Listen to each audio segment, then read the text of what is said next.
Alright, YouTube, of course, the evangelists right now are saying the nation is cursed. We're Sodom and Gomorrah 2.0, because the Supreme Court, of course, came out, and they got rid of the Defense of Marriage Act, which, of course, was unconstitutional. It's fairly clear that it was unconstitutional and should have been thrown out ages ago, but it prevented gay couples in states where it's legal from obtaining federal benefits.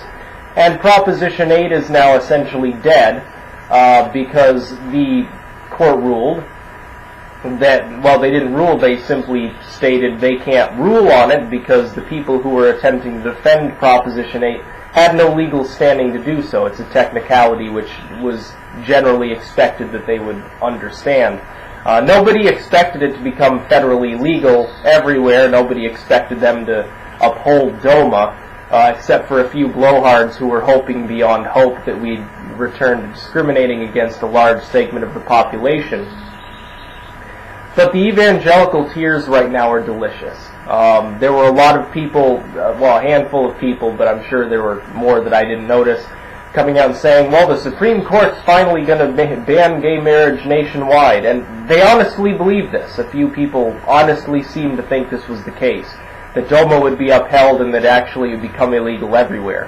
How they came to this conclusion and used their weird logic to come to the conclusion that it was likely, I'm not sure, but they were predicting it anyway. But I've been drinking Christian tears all morning on CNN's article, on ICQ, of course the chat, Christianity chat, where people are all up in arms about it. There were 3 or 4 Christians there. They were like, we're like Sodom and Gomorrah now. It's terrible. We're going to be cursed.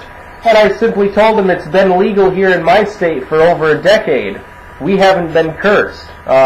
We're doing just fine, essentially, and gays are allowed to marry here. Well, explain that one to me, and explain how the states that have the most disasters all seem to be in the Deep South, constantly getting hit by hurricanes and floods. And they're not able to actually point out how that makes any sense. But apparently we're the ones that are cursed. Cursed with a high education rate and, you know, the second healthiest children in the country. Yeah, we're terribly cursed. And I made a video about that once, actually, that was funny. But the evangelists and the bigots, which are essentially the same thing, because the evangelicals are simply bigots that use the Bible to disguise their bigotry in the veil of religion, they're so upset right now. You can tell how frustrated they are. They're not even really talking about the gay marriage issue. They're trying to talk about degeneracy in general.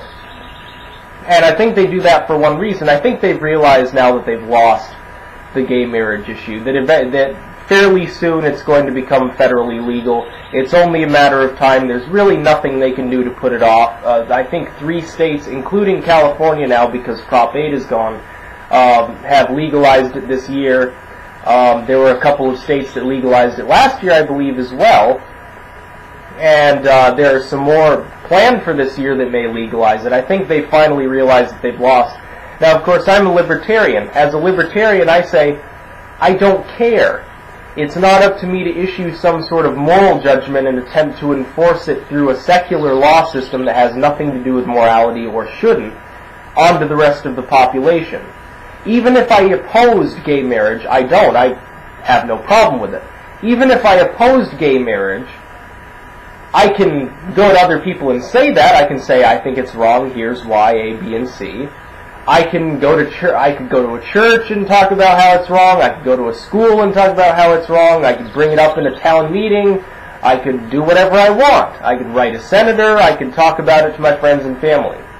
But it doesn't give me a right to attempt to affect legislation that would discriminate against a minority segment of the population. That's kind of how libertarianism works.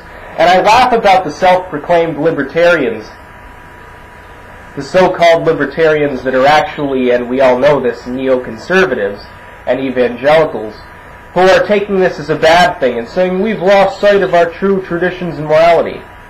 That's not what libertarianism is about. It's about mind your own fucking business. That's the truth of libertarianism. The government should mind its own business. It's got its own functions. Leave people's social lives alone. People have all of their rights and their own business. Leave each other alone. If you don't like someone's decisions, don't be party to them. Don't be anywhere near them. If you don't like your neighbor, move out. It's your right. You can do it any time that you want to. But it's all about, and the liberals and conservatives do this equally, my feelings! I feel so bad! My feelings! And they do it constantly, and they say, well, those terrible conservatives are trying to take away my right to, grow these tree frogs in my backyard, or these terrible liberals are taking my guns away, and it all boils down to my feelings. The libertarian line would be, yeah, you're both completely ignorant. That both of these groups want to take a bunch of rights away, and they don't know how to leave other people alone and trust that other people will leave them alone.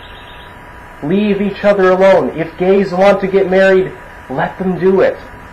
Fuck the Bible. It makes no difference. The Bible is not what this country is founded on. The Bible has nothing to do with our law system. Christianity has nothing to do with it. Jesus is not the president. The saints are not the Senate. That's not the way it works. It's a secular system. Get over it.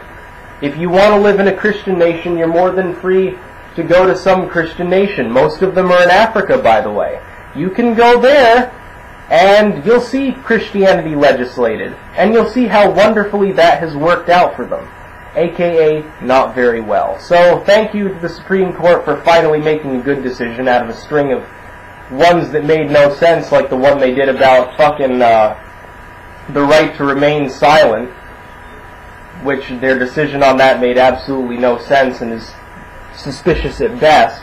But this was a good decision by them, and they made the right decision also by not legalizing it nationwide. Even though I would support it, I don't believe the court should be the one that makes that decision. It should go through the legislature. Otherwise, that just gives fodder to the evangelicals, and they say, well, they're legislating from the bench. They're being too activist. We're tired of this. We don't trust the court anymore, even though we trusted it in the first place when it used to discriminate against gay people. And that's about all I have to say. I'm happy about this because it pisses the evangelists off. Nothing makes me happier than watching them rant, and they'll be doing it probably for weeks. Peace out.